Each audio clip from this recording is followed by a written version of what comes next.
We're telling the truth about how lending actually works and what we need to be focused on, not just the interest rate, but the interest cost.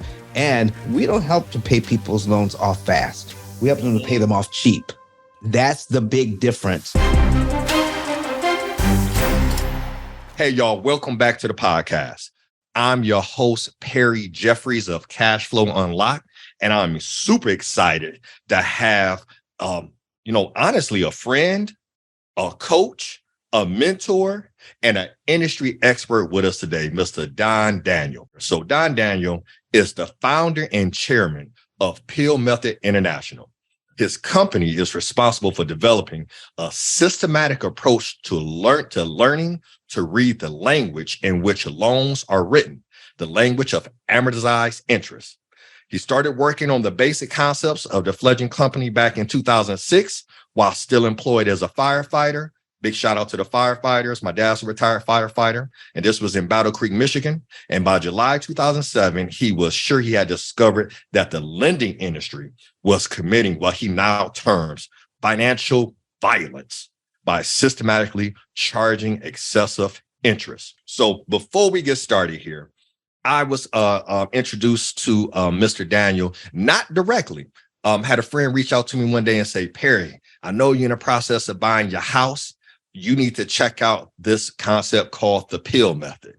And they're like, hey, because all you have to do is know these things. And whenever I hear all you have to do is, I know it's way more than just all you have to do is, right? So I ordered the book, the P.I.L.L method.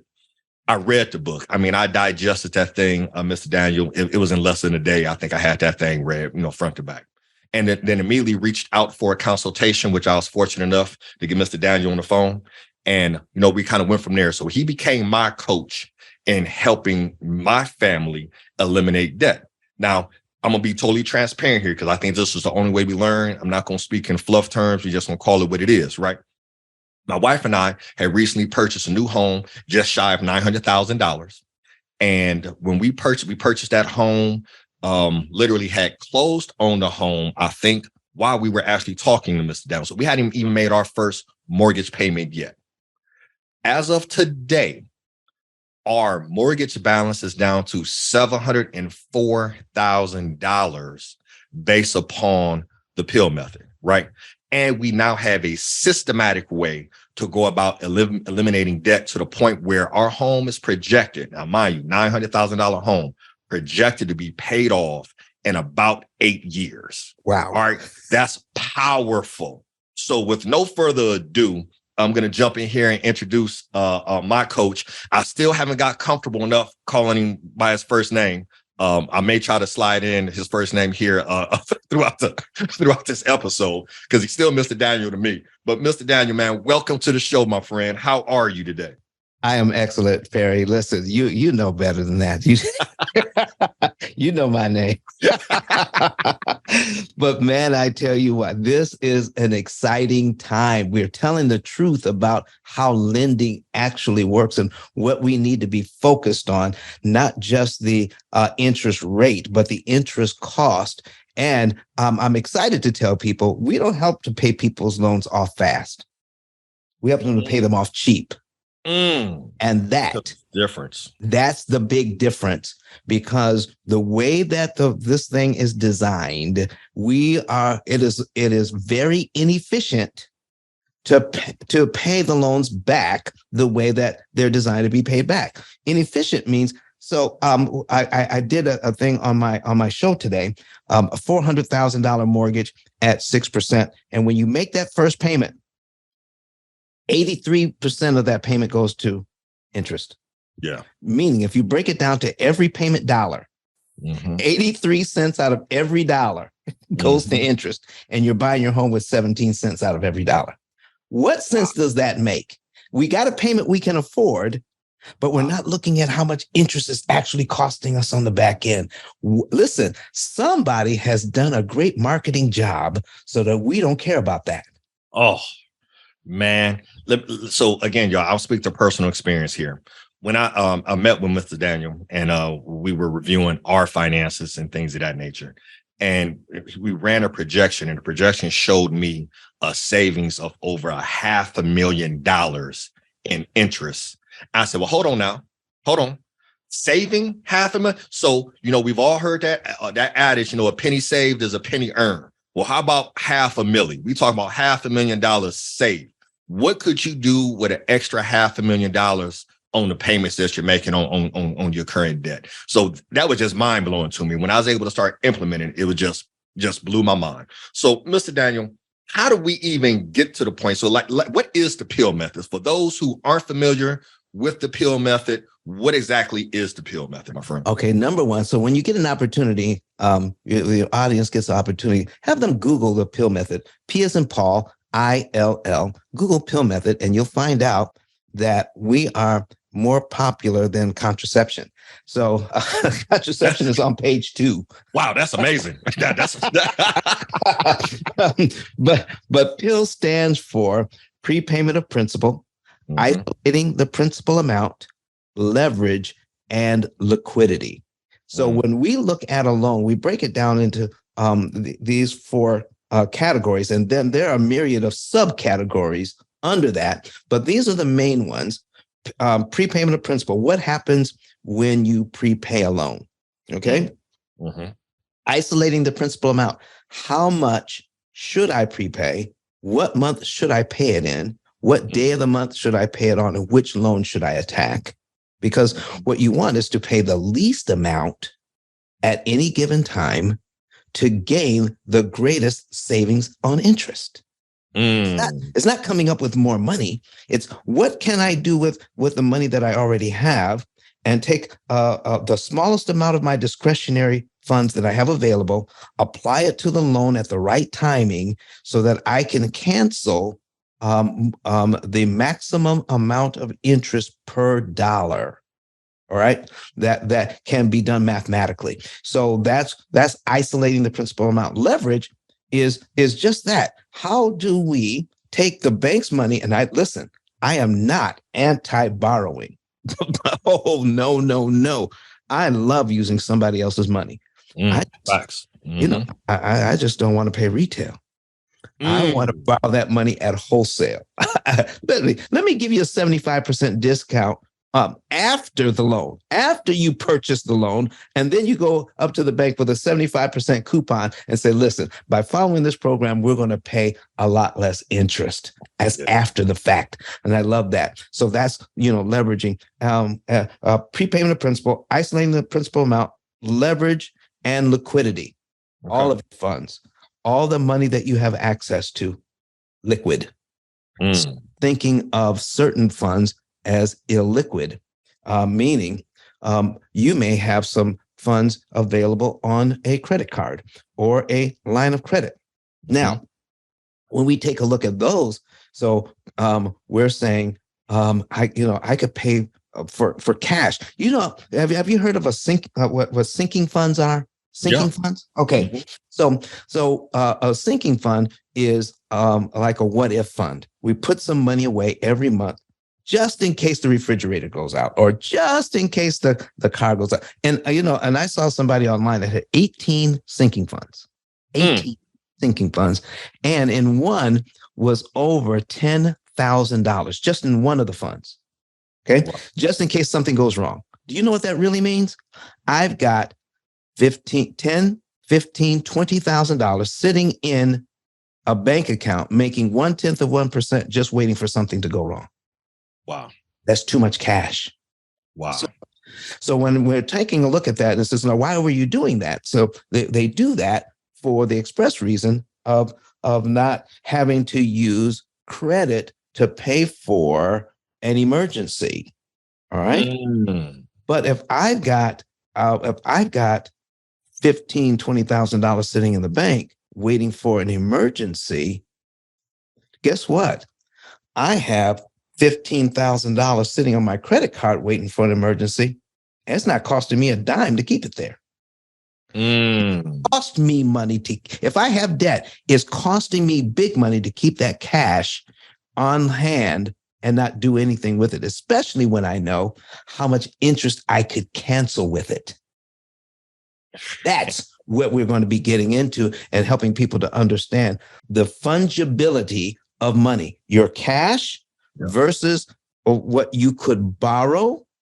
And the most expensive money you have, if you have debt, is the cash sitting in the bank. And I'm sure you tell your clients the same thing. Ooh-wee. So what this is really unpacking and really highlighting as I see it is it's a mindset shift. It's not only, but it's a mindset shift, but it's also to addressing your relationship with money, right? Because your money story, we did a training on this a while back. You guys better check out an episode on that where we unpack the money story. But your money story is your relationship with money based upon the inherited, financial intelligence that you inherited, your financial DNA from your mom, your dad, your grandparents, and things of that nature. And what I'm hearing and what I've even learned going through the process here myself is what we were taught about debt is not correct in the sense of, how we look at it. Right. And that's what I had to learn going through the program. So let's dive into that a little bit because there's some logistics to the P.I.L.L method that I definitely want to make sure that we unpack for folks. But also, too, I want to address this mindset shift around debt because you said a couple of things. You said, one, I'm not anti-debt, right? You just don't want to pay retail when you can get it for wholesale. Exactly. So let's start there. So you're not anti-debt. We know there's some other financial talking heads out here that are like anti-debt, get rid of debt, never use your credit card, take every dime you have and pay off your mortgage and things of that nature. Let's address, this. I'm not anti-debt. Let's unpack this retail versus wholesale because I think all right. Let's talk about it. I heard somebody say once that they'll never go to an anti-war rally. They will go to a peace rally, but they won't go to an anti-war rally because that's a negative. And you can't get rid of something focusing on the negative. So I don't even call it debt. I call it managing my credit. Debt is a negative.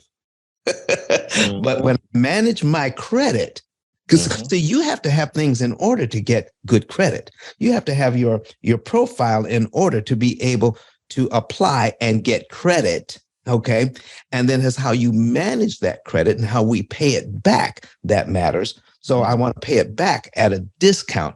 But when I'm trying to handle my debt and I focus on debt, then what I'm setting myself up for is to get more of that. But what I want more of is I want more credit so I can manage that credit and leverage it. So that's the first thing. It's our language that keeps us locked in.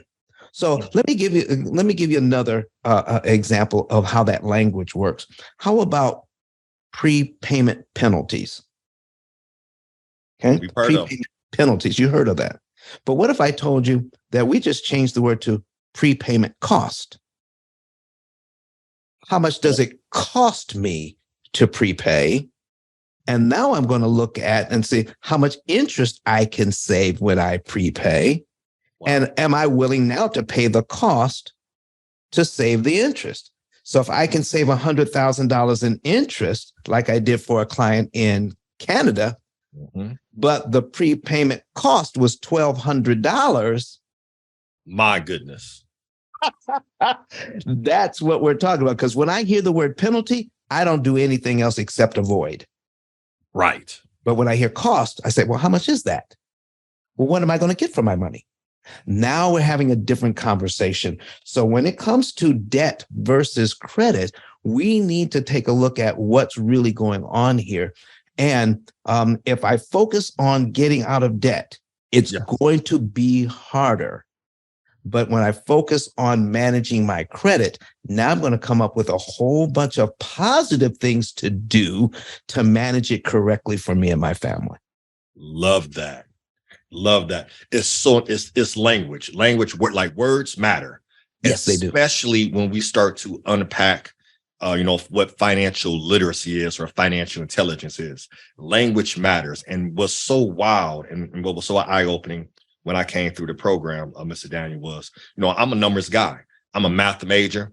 I've been in my industry 20 years and had never heard the language, flipped on the side and just used differently to really understand interest and amortization and things of that nature. So let's unpack this piece here. When you say I'd rather get the money at wholesale versus retail, what do you mean in that sense? Because these are some words that people need to understand. Like, are we going wholesale? Like we going to Costco or what's the other one? I forgot the other Costco and the other one, Sam's Club. Or we going over here, to whatever, I'm on bash any other companies, but paying. So let's talk about acquiring, financing or managing your credit via wholesale and retail. Let's talk about that. Okay. So here's the thing is that once I go in and start trying to establish credit and I'm borrowing money, the first thing you have to be told is the interest payment you're quoted is not the interest you will pay. That's number one. If you have a $200,000 mortgage at 3% interest for 30 years, the bank wants $103,000 in interest. Wow. That is 51% all day. All 3% loans for 30 years are 51% loans, all of them. Hold on, Mr. Daniel. Because and I understand it now, but I want to make sure our listeners got that. Yeah. Because I'll have clients come to me like, oh, well, Perry, the loan is only 3%. And I saw this a lot during the pandemic with some of the monies that were rolling out, right? So one of the PPP loans was like, hey, it's only, 1%. And this, even if I don't do what I'm supposed to do, I only got to pay 1%. But I was like, yeah, that's 1% over like 12 months. So that payment's like, on 150,000. I think there's one client, I think it was like 7,000. So you can pay $7,000 a month on this loan. They didn't understand the cost. So break that down. So break that down again for me. I want to make sure nobody missed this. Okay. You said 3% loan over 30 years. Yes. Is the equivalent to paying 51% in interest? Is that right? That is exactly right. It's exactly right. So understanding how loans work is really important. And we go over that time and time again with our clients so that they can understand what's really going on behind the scenes. So it's not 3% of the 200,000. Okay.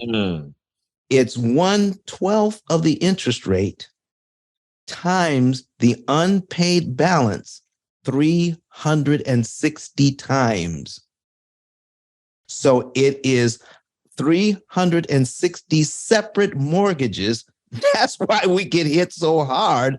And we're thinking 3%, especially, listen, man, I'm not talking about your industry because I love your industry. Okay. But I've met too many of y'all who said, why pay back these cheap loans when, and that's what the school you went to.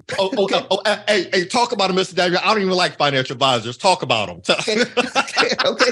So listen, why pay back this cheap loan when you can invest over here? And listen, just keep paying the minimum over here. I said, you know what? And if it was just 3%, I might be okay with that. But 3% really means 51%. 4% really means I'm going to pay back 71% of what I borrowed. 5% mortgage means I'm going to pay back 93% of what I borrowed. 6%, where we are right now, means that on that same $200,000 loan, the bank wants $230,000 plus dollars from me. That's 115.838%. Okay. Hold on now. So I know my head is spinning and I know somebody's listening to this in their car and they like, what are they talking about? That's not what I learned. A 3% loan is a great loan. So let me unpack it a little bit here. Again, so our audience can make sure they understand it here.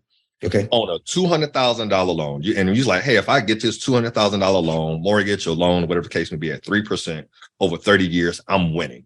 But the truth of the matter is that on that on that $200,000 loan, you're paying back. It was 103 in interest? Yes, right? 103 in interest. So you're not paying back 200,000 3% of 200,000, because 3% of 200,000 is easy math, is 6,000. Exactly.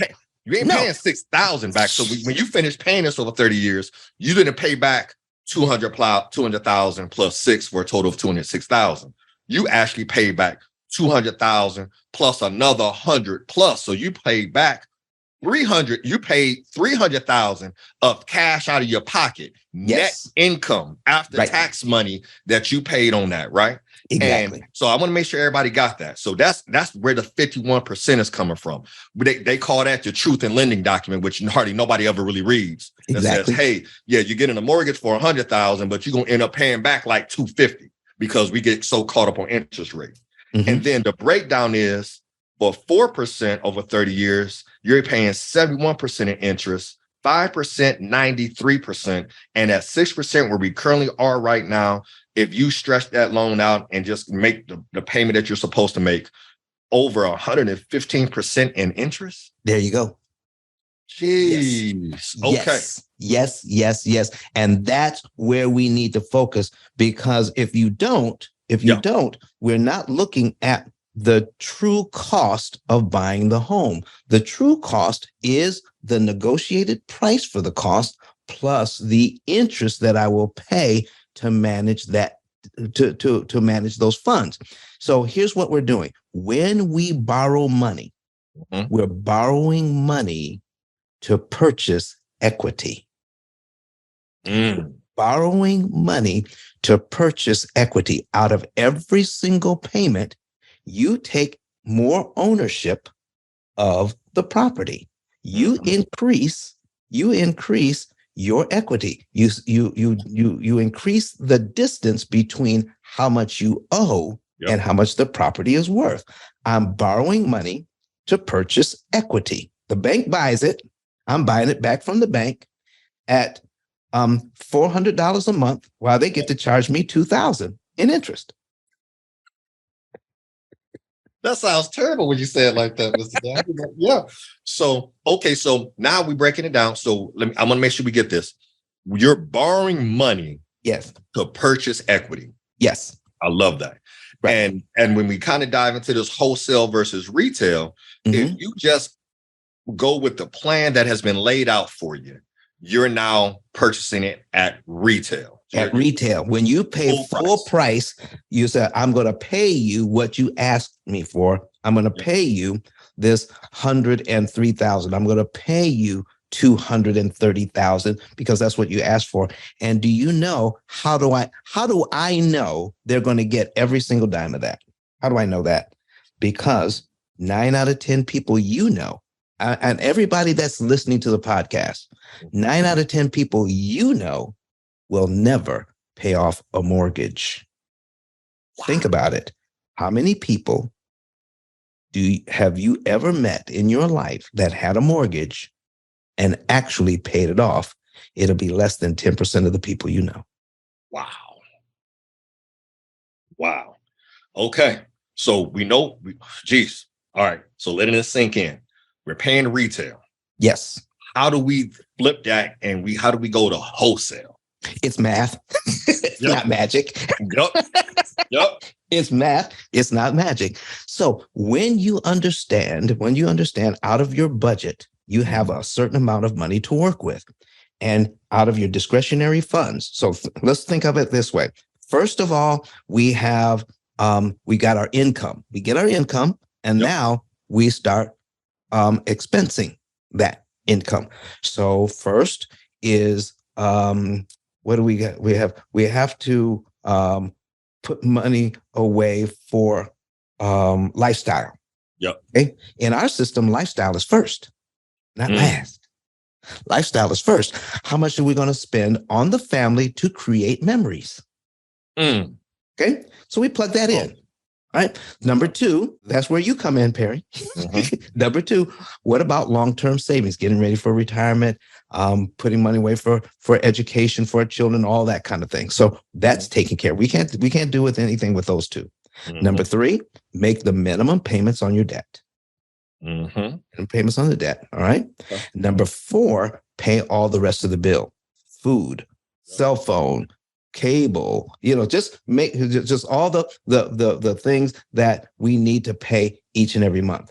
So if we track that, then it's easy to see how much money that we actually have left over that's discretionary. Gotcha. Most people, if they're tracking it, they'll put the discretionary money in their savings account and feel good about the fact that they have $20, $30, $50, $100,000 sitting in a savings account, making 1/10%, and you've seen it. Yep. Okay. Yep. Because they got everything else taken care of. So let me pause right there. Let me pause right there, Mr. Daniel. So here's the deal.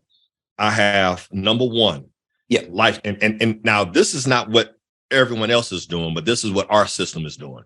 So our system says, first thing, create memories with your family, which I love that. We came out the gate with that. Lifestyle, creating memories.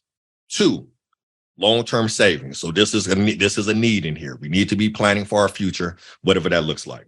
3, you're making your minimum payments on your debt. And then 4, you're paying your bills. So it seems like the majority of folk are doing this kind of flipped, correct? They're paying your bills and then trying to not just make the minimum payment on debt, but they're making extra payments on debt or whatever the case may be. Many aren't saving for long term. We've seen those numbers, right? Because one of the reasons we created the podcast, because we know it's this major wealth gap, right? And then the lifestyle piece, a lot of people never really create memories. So literally, most folks are flipped in that order. Is that correct? That is correct. Okay. And this is the time when you're making the least amount of money. Got it. Starting out.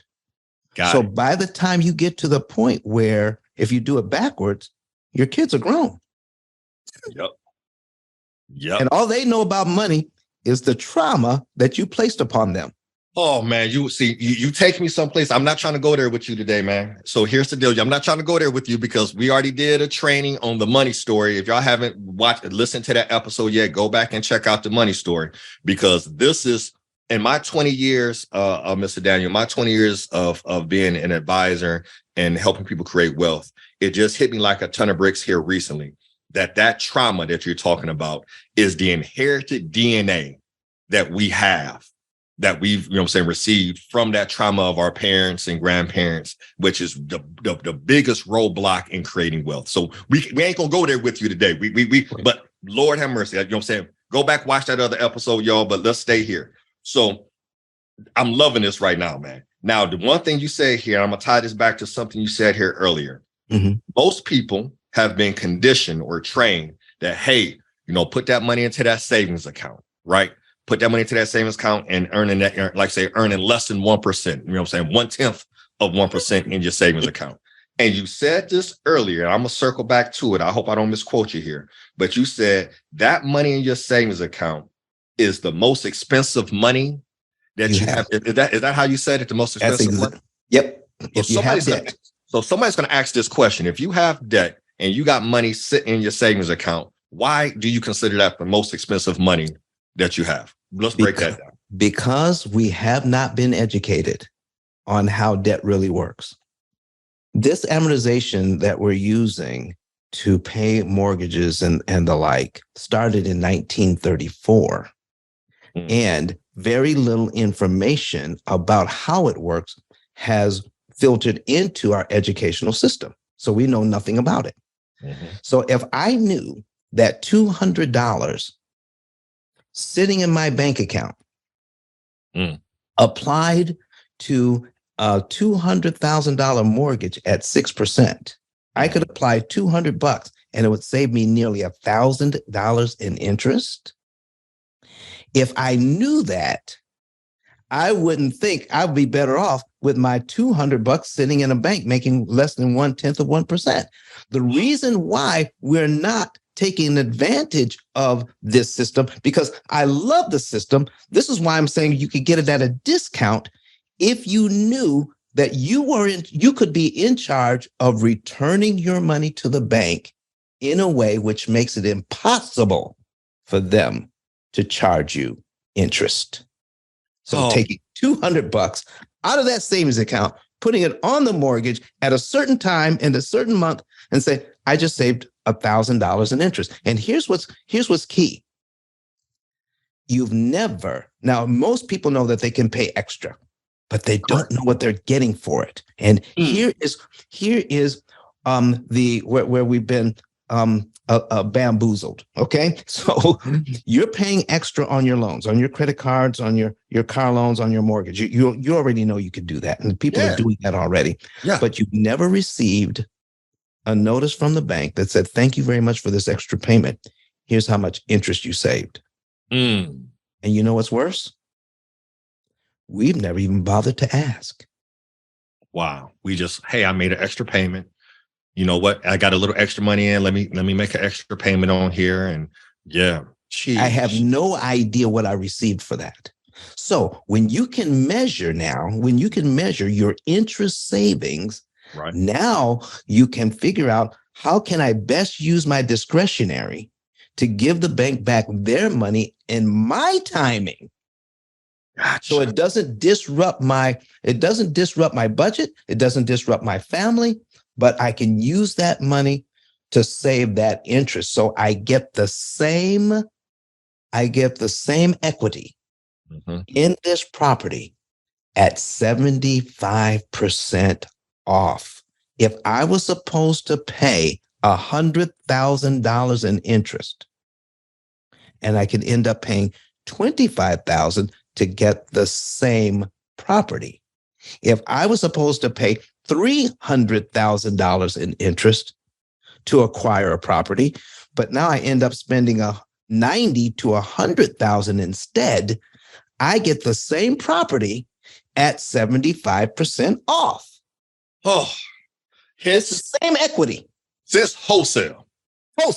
So you purchased your equity at wholesale versus retail. Exactly. And now when I can track how much interest I saved that I was going to give somebody else to invest, what if I'm intentional about, I was happy. I signed that loan. Yeah. Happily to get the keys to my house so I can pay $300,000 in interest on that. I signed that happily. Okay? Sign me up. Let's go. There you go. Sign me up. Now I'm going to get the same property for 75% less. So what do I do? What do I do with the $200,000 I didn't give to the bank? Ooh, let me raise my hand. Call on me. What do we do with that? Call on me. You go for it, Perry. So that's how we accumulate wealth, because we can only accumulate wealth if we have capital to put into assets that give us income. So we just freed up an extra $200,000 to go towards our wealth creation. Exactly. My goodness. So a couple things here, man, because it's two things I want to make sure I hit on. I have my notes here. Okay. Going back to this savings account. And so now we understand that savings account is the most expensive money we have, because we're earning less than, a percent on those dollars. Mm-hmm. And you brought up, saying in an example, hey, if you took $200 out of your savings and applied that to that particular scenario, could equate to, $1,000 in savings interest. So that's a win to me. So spend $200 to save $1,000. That's a net $800. I feel like sign me up with that all day. Couple things I want to point out here. Yes. Let's talk about inflation. Mm-hmm. So we've seen, inflationary pressure. So at the time of this recording, at one point in time this year, inflation was coming in at about 8.5%. So ladies and gentlemen who are listening to this as we're creating wealth, you'll hear me say all the time that every dollar needs a job. Every dollar needs to be employed. Now, some dollars job is going to be, hey, this is your emergency fund, right? And, and maybe that's an emergency fund is coming from having access on a credit card or having cash or whatever the case may be. But after we pass the emergency fund piece and kind of what we need to feel comfortable in that space, every dollar needs to have a job. If your dollar is earning less than, 0.1%, that job is, I don't know if that's underemployed, not employed, it's not doing anything, because it's not even keeping up with inflation. If the cost of goods and services are at a 8%, and after this comes down, maybe it's at that 3-5%. If you're still earning less than 1%, that money don't have a job. Matter of fact, that money is dead. That money is in hospice. I just made that up. That money is sitting in hospice if it's just sitting in an account. And we can actually take those dollars and purchase equity at wholesale and now give that dollar a job. That's just, I want to make sure I just brought that up, just kind of connect the dots there. And then the other piece that you brought up here, Mr. Daniel, I want you to speak to this is this. A lot of folks believe, man, I don't have any money to, what do you say to the person who says, hey, man, Mr. Daniel, man, my budget is tight. Money is coming in. Almost all of it is going out. And I don't have enough money to make a payment, an extra payment, because this is what we've been trained. Hey, make an extra payment on your mortgage. Yes. What do you say to that? Because the one thing you said was, and something that's always resonated with me is, you don't got to go out here and make extra money. It's kind of managing the money that you have. So please speak to that for the people who are hearing this and like, well, that sounds good, but I don't have an extra $2,000 a month to put down on my $2,000 mortgage. Let's talk to those people real quick. All right, I'm gonna tell you a quick story.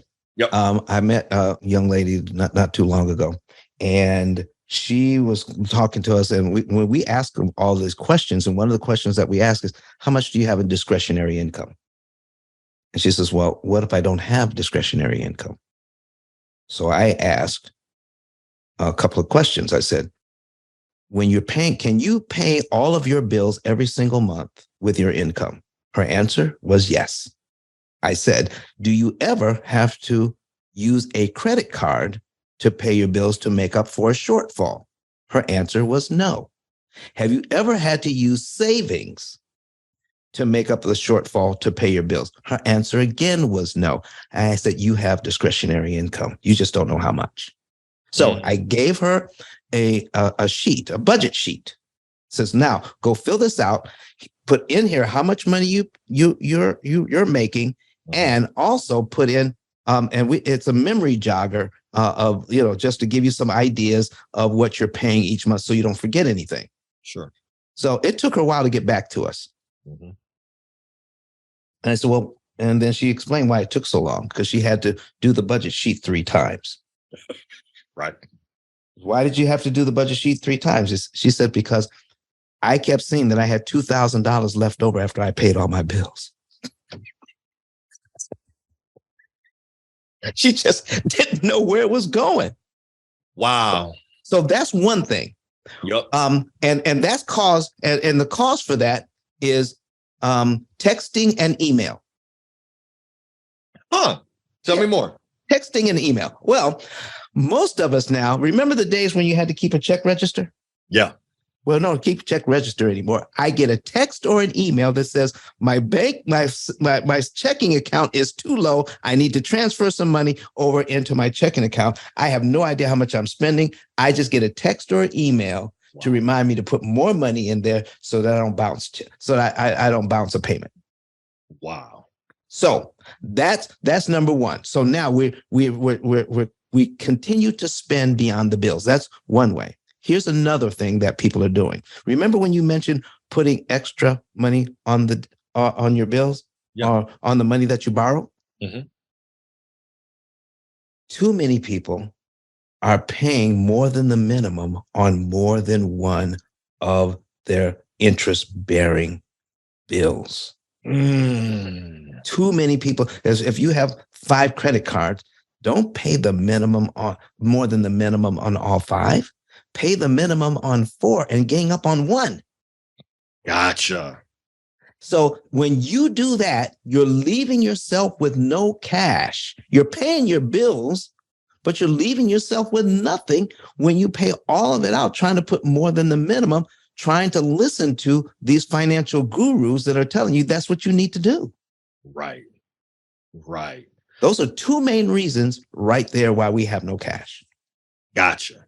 Because if we have some cash, even a small, $100, $50, $200, we're not even saying make the whole mortgage payment. We're just, hey, putting some monies on that's absolutely mind blowing. So when we're talking about, when people are talking about, if my payment is $1,500 and somebody says make an extra payment, I'm thinking I got to come up with $1,500. No, all you need is the extra principal payment, which could be $200 or $300, not the whole amount, because the whole amount includes interest.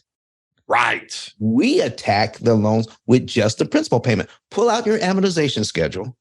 Look at how much money is going to principal. Look at how much is going to interest, and attack your loan with the principal payments, and you save the interest on those lines.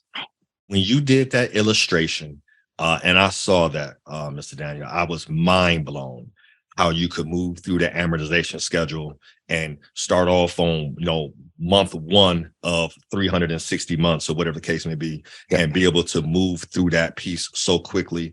And that was just mind blowing to me. And I know you probably have a video that we can direct people to kind of get a better feel for that. I know you got some videos on YouTube for that, but that's just absolutely mind blowing. So let me ask this question. Sure. I'm using a program. I'm seeing the benefits of it, right? And I came to you and hired you for some coaching just to make sure I was implementing the system correctly and whatnot. From your vantage point, how are we helping create wealth or accelerate the wealth creation process by using the P.I.L.L method? All right. So when we are looking at a shift in thinking, a shift in mindset that you were talking about earlier, a shift in mindset means, what am I investing in? What am I doing? And what are the benefits of what I'm doing? When I start giving a number to what I'm doing, it becomes real. Okay. It's not real until I see the numbers. Can I give you an example of that? Please. Okay. I have a $400,000 mortgage. It's at 6% right now. The payment is $2,398.20. That means when I first start, I'm purchasing my equity. I'm paying down the loan. I'm purchasing equity. $398.20 goes to principal. $2,000 goes to interest. Jeez. The next month, $400.19 goes to principal. $1,198 and a penny goes to interest. So once I put numbers on it, it makes a difference. Yes. Okay. So this is where the math comes in, and I don't even have to be good at math. All I need to hear is, if you do the math for me and you tell me what the results are, it makes me feel a lot better about it. Okay. So I'm going to make my regular payment on this mortgage.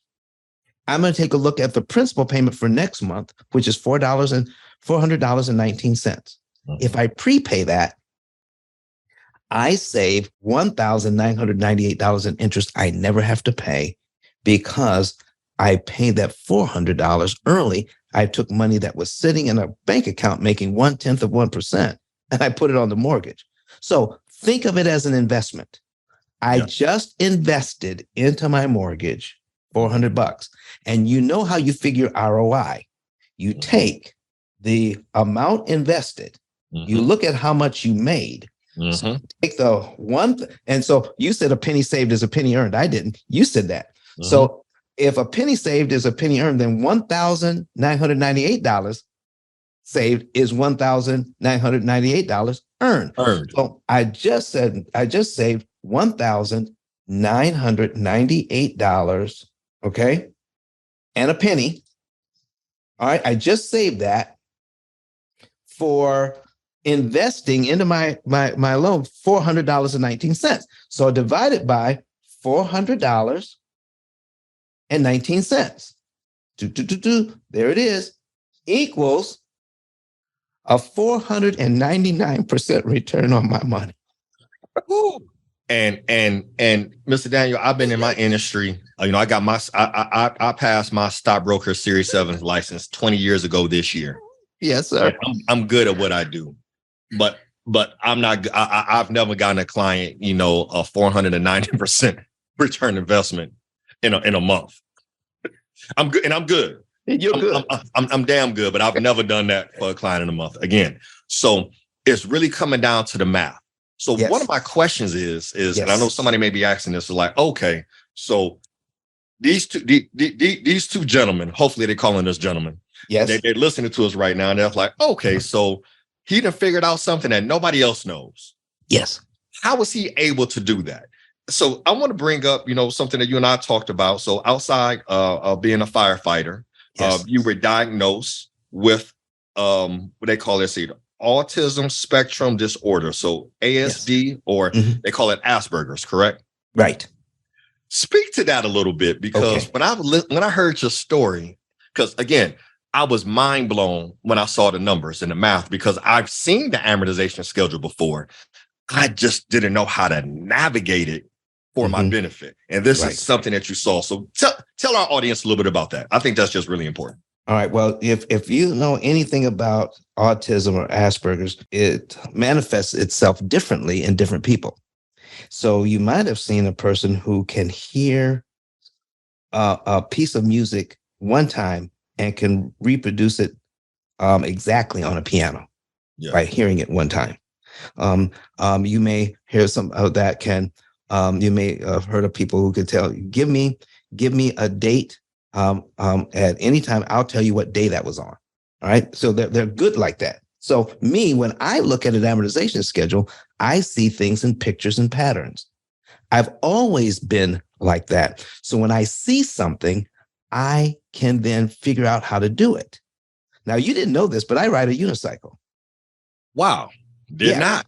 I Yeah. saw somebody doing it, figured out. So I see things, and then something happens in my brain. And listen, I don't sketch it out and say, see, the forces of gravity.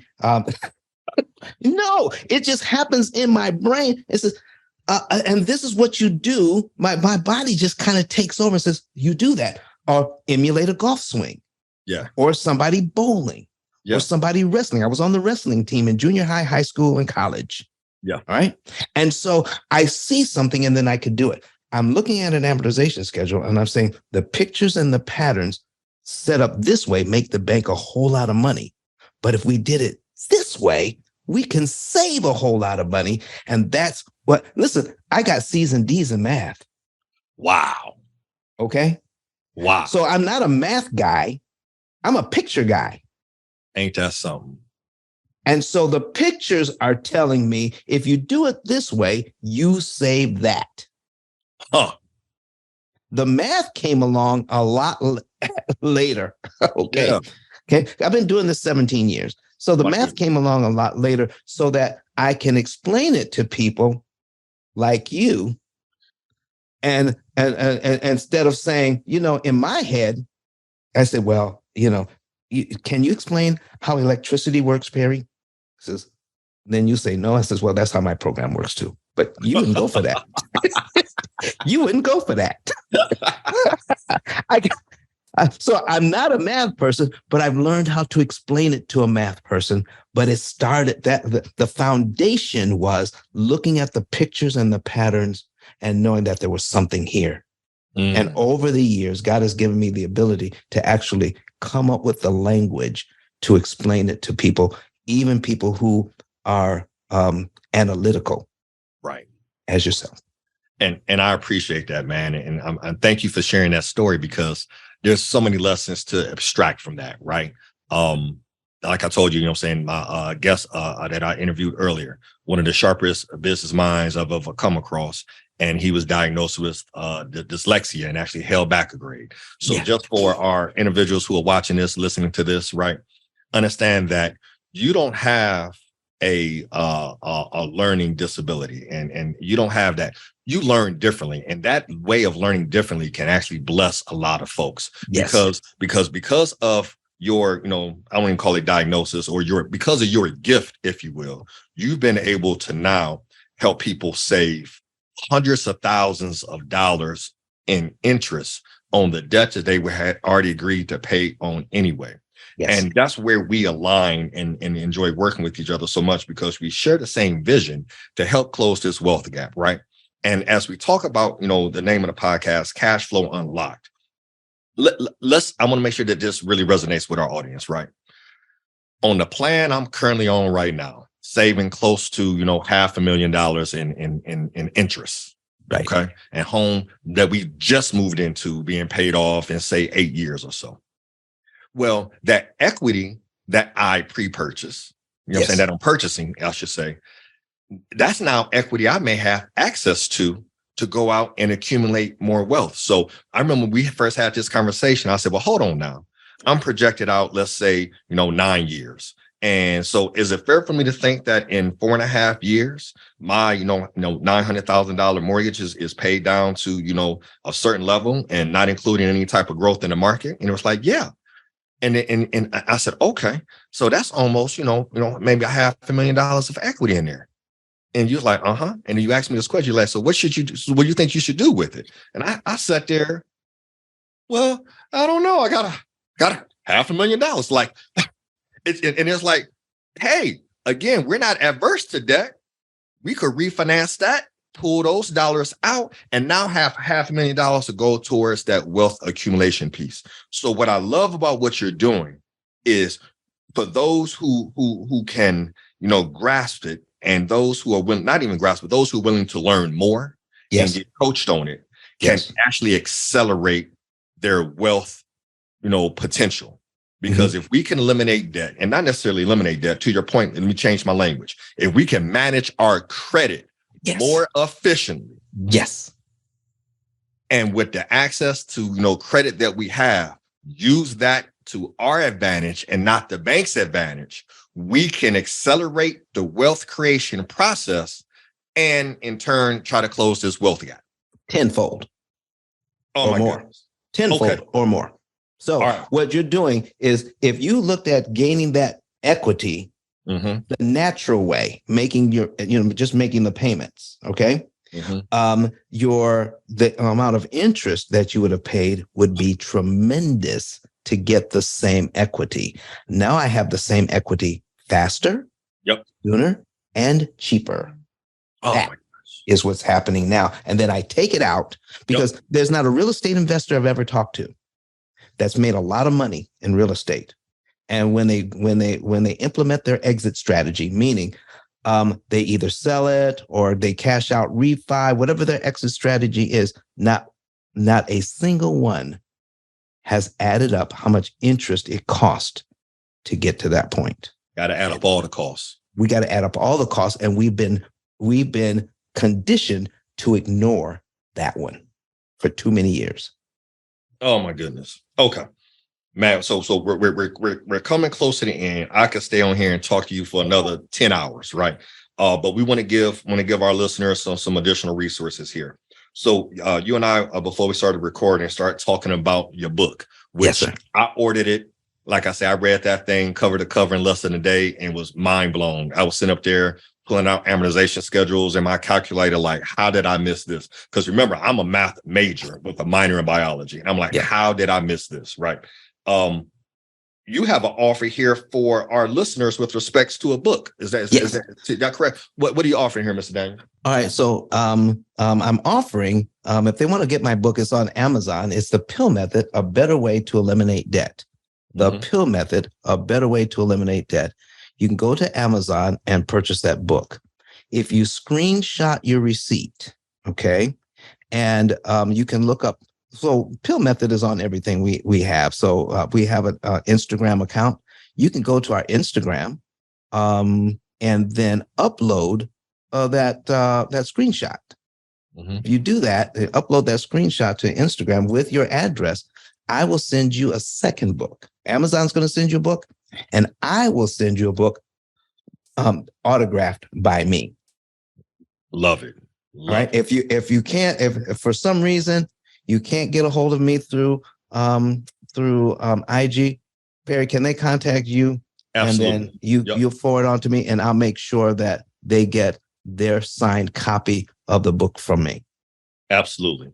And so let's let me ask this question. And it's a loaded question. Yeah. Now, how much is the book? The book is $49.99. It's probably the most expensive book of its kind on the internet right now. So, but yesterday, it went to #1 on Amazon. Outstanding. That was the paperback. And a few hours later, the Kindle went to #1. The first time both books went to #1 on the same day. Wow. All right, listeners. So here's the deal. Again, my promise to you is not to give you fluff, but to give you things that you can implement and use real numbers and real life scenarios here. So I want you guys to think about this. So it's a $50 book. That's an expensive book if you look at just books, right? And somebody's gonna be like, that's too expensive. Here's the deal. You could order this $50 book, read the book like I did, and still save hundreds of thousands, tens and hundreds of thousands of dollars in interest. You're just trying to implement it on your own. Okay. But here's the deal. And I speak to this again from experience. I read the book and I said, okay, this is amazing. But I believe in investing in coaching. I believe in what we call condensing time frames and not having to figure stuff out on my own. So experts should be working with experts. I consider myself an expert. So I reached out and got with Mr. Daniel, had a consultation with him and hired him as a coach. All right. So I could have just read the book and been running around telling people all you got to do is pay some extra on your principal and you can get your mortgage paid off, right? Which in its simplistic form, yep, something you could do. But I wanted to know how to accelerate it and move it faster. I want to know exactly how much I needed to pay, when I needed to pay it, and how it affected all my other debts as well. So, car notes and mortgage and credit cards and things of that nature. So got with Mr. Daniel, got access to their software and calculator. And now, making my, again, as I shared earlier, my mortgage principal balance is down to 704, I believe it is right now. And again, we purchased a home just shy of $900,000 and we'll have it paid off in 9 years or so. So for those people who are interested in, some coaching, Mr. Daniel, what's the best way? Just have them contact me yes. And okay, got it. So if you're interested in going to the next level, now get the book first, right? Yep. Highly recommend. Still get the book first. Yep. Get your autograph copy. And then after that, if you are interested in working one-on-one with somebody on the team to help you implement this system and get access to the software so you don't have to try to figure this stuff out on your own, just contact us directly on YouTube, Facebook, Instagram. Let us know that you want an introduction and we'll arrange that for you. Because again, that introduction, well, not even that introduction, just my friend contacted me and saying, hey, check out this P.I.L.L method, led me into working directly with Mr. Daniel. And again, has me set up to save, over $500,000 in interest costs on my debt, which is, a penny saved is a penny earned. And I'll go you one better. Talk to me. Somebody might go on and start, you when they're watching this or listening to this, start, Googling right away, P.I.L.L method. Mm-hmm. And may want to contact me directly.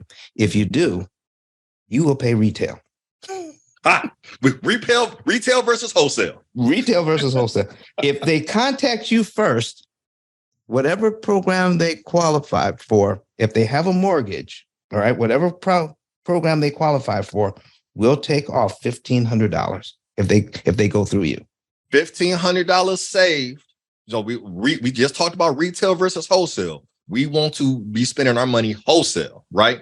Getting the most bang for our buck. So if you're interested in getting some one-on-one coaching, let us know. We'll save you $1,500 on your coaching package. And man, Mr. Down, thank you, first of all, for being that gracious to our audience and showing them love like that. That is absolutely phenomenal. Absolutely phenomenal. Okay, so as we close out, my friend, and I know you have the wealth of knowledge and those who don't know, me and Mr. Daniel, we'll get on the phone and get to talking and figuring out how we can help more people and impact more lives. And we'll spend all day doing it. You've given us so much good stuff, so many nuggets today. Is there any question that I should have asked you that would have been important to our audience? Wow. I think if I were to try to get to any one thing, what is it that we do at the P.I.L.L method that a human being cannot do on their own? What is it that we do at the P.I.L.L method? Because, people have been paying off loans early forever, right? Sure. But what do?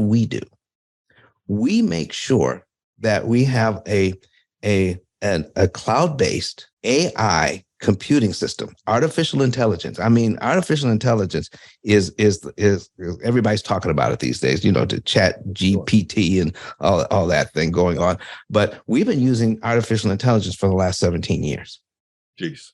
So we put this together. I don't code. All right. I have to work with somebody who does code, but we have a program that will ensure that you pay the least amount of interest that's mathematically possible for you.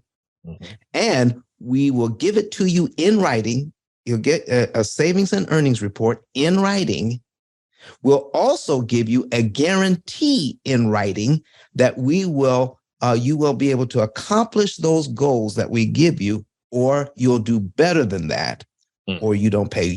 We do what we say, or you don't pay. Goodness. But there it is, y'all. I mean, I don't know what else to say other than that. If you want to unlock your cash flow and join us on our mission to close the wealth gap, one relationship at a time. Couple action items. These are your call to actions. 1, like this. If you're on YouTube, like this, slam the like button, subscribe.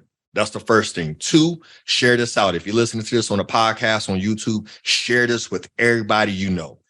Wealth is transportable, and it's not about just tactics and strategies. It's the mindset shift and being able to look at things differently. So versus looking at numbers, being able to look at pictures and change how you view things and change your language. This is all part of improving your financial intelligence. So like, subscribe, share this. And if you're ready for some one-on-one coaching, and to condense those time frames and not have to figure it out on your own and ensure that you're getting the best value of your time, energy, and money, contact us. We'll, get with you and set a program up here for you. Man, Mr. Daniel, with that said, man, anything else you want to leave our audience with? I enjoyed this. I'm looking forward to coming back if you have me. But yeah, this was great. And I appreciate what you're doing. And not only are you're sharing the P.I.L.L method with your audience, we're sharing what you do with our audience. I want people to know that too. We're actually working together. It's 2 prongs on the same fork. You have to have, wealth creation and debt elimination. Okay. Yeah. So I will have to come up with another word for that. But what we're doing is 2 things. And then we're finding the balance so that you will use critical point analysis to make sure you're putting the right amount of money and the right amount of emphasis on wealth creation and your credit management. Love it. There's a balance there, and everybody needs their own balance. And that's what I'll leave you with today. Man, thank you for that, my friend. I'll leave you with this last gem. We've wrote this out here recently. In order to, close this wealth gap, we have to change our financial DNA, right? And that financial DNA is eliminating your debt the right way, or as we now say, managing your credit, increasing your net worth, and acquiring income generating assets. That's your DNA: debt, net worth, and assets. What we do together, my friend, is, first of all, we have a heart to help people. And that's why I rock with you so heavy, because I know where your heart is. And we're going to continue to impact these lives, man, and close this wealth gap. So with that being said, we'll close out. Thank you, man. Phenomenal episode. Appreciate you so much. We'll definitely have you back on here, and we're going to continue to stay on our mission, man. So appreciate you so much, Mr. Denver. Fantastic. And blessings to you and your wife. Appreciate you.